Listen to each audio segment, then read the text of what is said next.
রাজ্য পুলিশের নিয়োগে বড়সড় দুর্নীতির অভিযোগ। ওএমআর শিট দেখিয়ে সরব বিরোধী দলনেতা শুভেন্দু অধিকারী।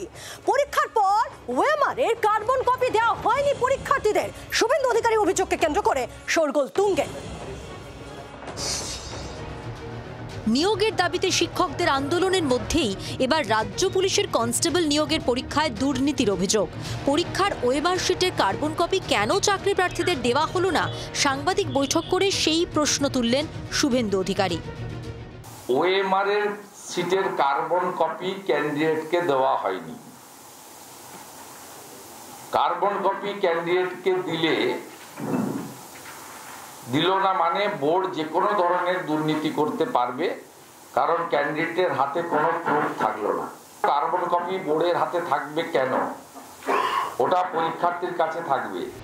যদিও শুভেন্দু অধিকারীর অভিযোগকে পাত্তা না দিয়েই তৃণমূলের দাবি পরীক্ষা হয়েছে নিয়ম মেনেই।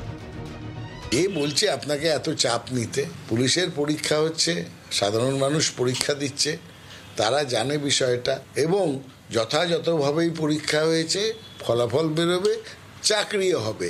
আপনারা যতই চান না কেন বাংলার মানুষকে পেছন থেকে ছুরি মারতে, যে যাতে তাদের কোনো চাকরি না হয়, ভবিষ্যৎ না তৈরি হয়, বিজেপি চায় বাংলার সর্বনাশ, আর আমরা চাই বাংলার উন্নয়ন।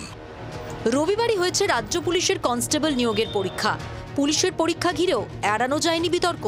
প্রশ্নপত্রে জালিয়াতির অভিযোগে গ্রেফতার করা হয়েছে বেশ কয়েকজনকে।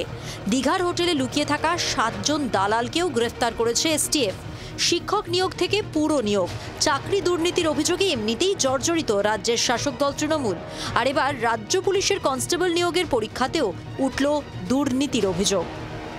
মৌমিতা চক্রবর্তী ও দেবাঞ্জন বন্দ্যোপাধ্যায়ের রিপোর্ট, জি 24 ঘন্টা। বাংলার আওয়াজ, বাঙালির আবেগ, জি 24 ঘন্টা।